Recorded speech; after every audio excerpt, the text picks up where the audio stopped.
This episode is brought to you by Progressive Insurance. Fiscally responsible, financial geniuses, monetary magicians. These are things people say about drivers who switch their car insurance to Progressive and save hundreds. Because Progressive offers discounts for paying in full, owning a home, and more. Plus, you can count on their great customer service to help you when you need it, so your dollar goes a long way. Visit Progressive.com to see if you could save on car insurance. Progressive Casualty Insurance Company and Affiliates. Potential savings will vary. Not available in all states or situations.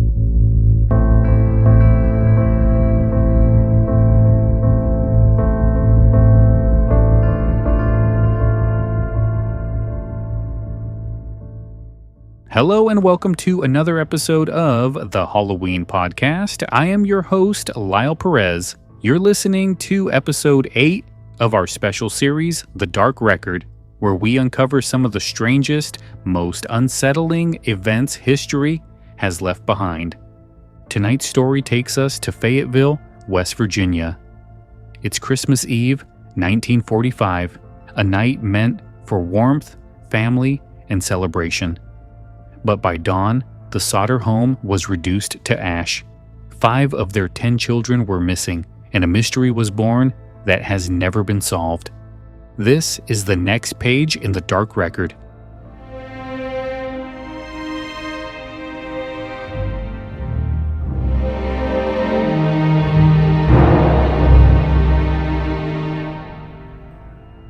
George and Jennie Sodder were Italian immigrants raising a large family in a 2-story wooden home just outside town. The house was lively that Christmas Eve. The younger children played with their new toys and begged to stay up late. Their parents agreed, reminding them to finish their chores before bed. Around 10:30, George and 2 of the older boys went to sleep. Jennie followed soon after, carrying the youngest, Sylvia. That left 5 children downstairs. Just after midnight, the phone rang. Jennie answered to hear a woman's voice asking for a name she didn't know. Laughter and clinking glasses echoed in the background, as though a party was going on. When Jennie told her she had the wrong number, the caller laughed strangely and hung up. Moments later, Jennie was stirred again, this time by a loud thud on the roof followed by a rolling sound. She listened, waited, and when nothing else happened, she returned to bed. It was around 1 a.m. when she woke a third time. The smell of smoke drifted through the house. Flames were spreading from George's office. She screamed for her husband and children. George, Jennie, and 4 of the children, Marion, John, George Jr., and baby Sylvia, managed to escape into the night. But Morris, Martha, Louie, Jennie, and Betty were still inside. George tried to reach them, but the staircase was already engulfed. He ran outside for the ladder, always kept against the house, but it was gone. In desperation, he tried to start his trucks to use them as makeshift ladders, but both refused to start, though they had worked perfectly the day before. Neighbors gathered, helpless to intervene. The Fayetteville Fire Department didn't arrive until morning. Part of the delay came from the fact that the fire chief himself couldn't drive the fire truck and had to wait until another firefighter was available to operate it. By then, the house was reduced to smoldering ruins. Inside the ash, 5 children were unaccounted for. Officials told the family they had died in the blaze, but there were no bones, no teeth, no trace of them at all. And that was only the first of many questions that would haunt the Sodders for the rest of their lives.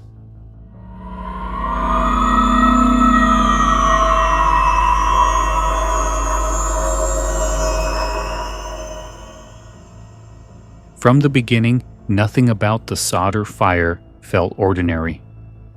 When investigators declared that the 5 children had perished in the blaze, George and Jennie accepted the answer at first.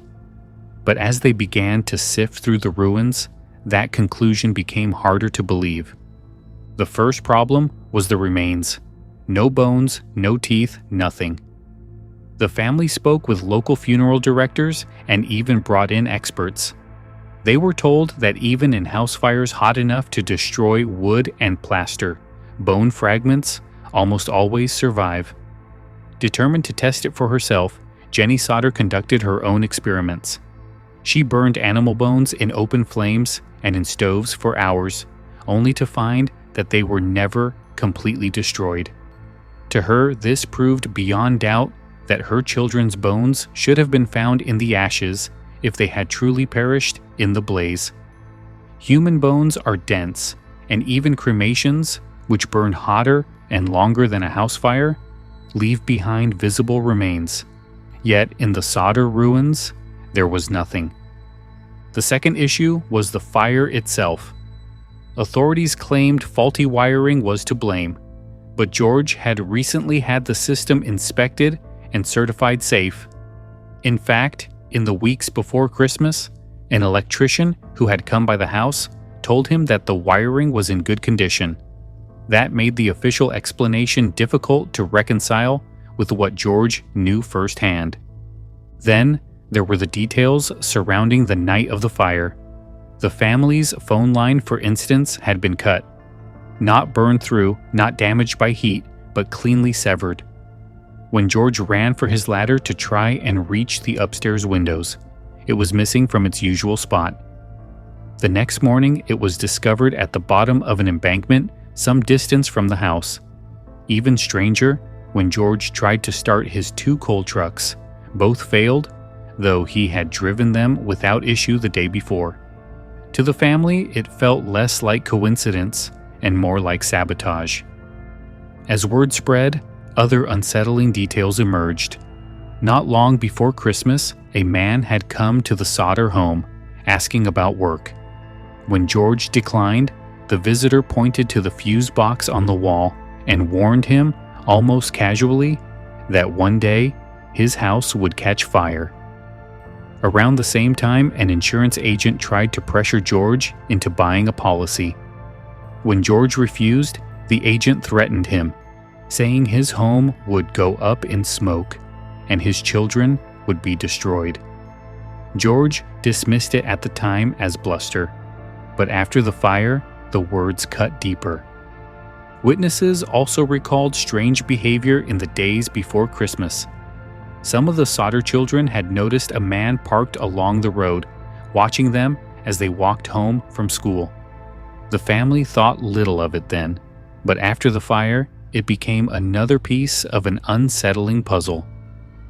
By Christmas morning, Fayetteville was buzzing with rumors. A devastating fire had reduced a family's home to ash. 5 children were gone, and every clue seemed to raise more questions than it answered. If the fire was not an accident, and if the children did not die in the blaze, then what happened to them?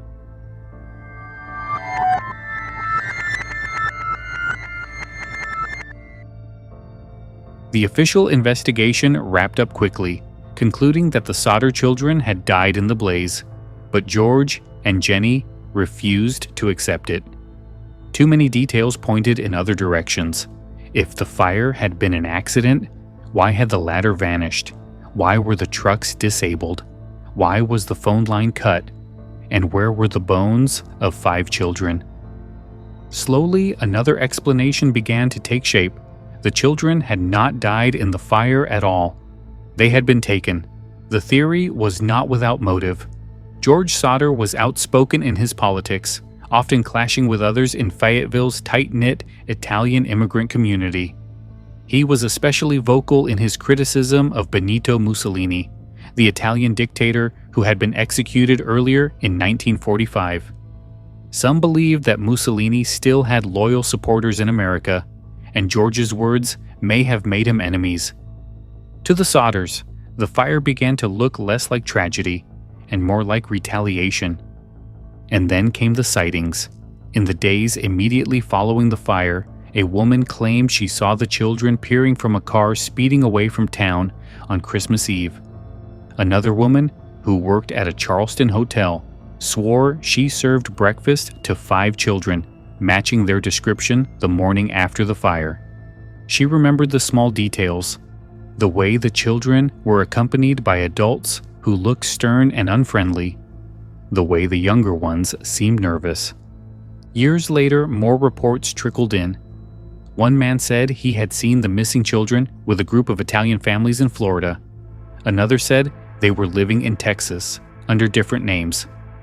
In 1968, more than 2 decades after the fire, the Sodders received a photograph in the mail. It showed a young man in his 20s, dark hair, deep eyes, bearing a striking resemblance to their missing son, Louis. The photo came with a cryptic note, unsigned, claiming that Louis was alive and well. George and Jennie were convinced it was him. The note included a strange message: Louis Sodder, I love brother Frankie, Lil Boys, A90132 or 35. The Sodders even hired a private investigator to track the letter's origins in Kentucky, but the investigator vanished without a trace, never contacting the family again. That disappearance became another mystery layered on top of the fire itself. For every alleged lead, there was another dead end. Investigators could never verify the sightings, and the photograph was never traced back to its sender. But the flood of accounts gave George and Jennie something the official reports never could: the hope that their children had survived. The Sodders' refusal to accept the fire as an accident turned their personal tragedy into a public mystery. By the 1950s, George had erected a billboard along Route 16 with pictures of his 5 missing children and the words, "What was their fate? Kidnapped? Murdered? Or are they still alive?" The billboard became a landmark for travelers passing through West Virginia, a haunting reminder that the case had never been resolved. As the years wore on, George continued to chase every lead. He traveled across the country, following rumors, knocking on doors, showing the photograph, and asking questions. He never found proof, but neither he nor Jennie ever gave up the search. George Sodder died in 1969, never knowing what happened to his children. Jennie lived on another 20 years, wearing black for the rest of her life as a sign of mourning. Until her death in 1989, she kept the porch light of the Sodder home burning, a beacon in case the missing children ever returned. Their surviving children carried on the search after their parents were gone. They kept files of newspaper clippings, letters, and witness statements, unwilling to let the story die. Some leaned toward the belief that their siblings had perished in the fire, though they admitted the lack of remains made the conclusion unsatisfying.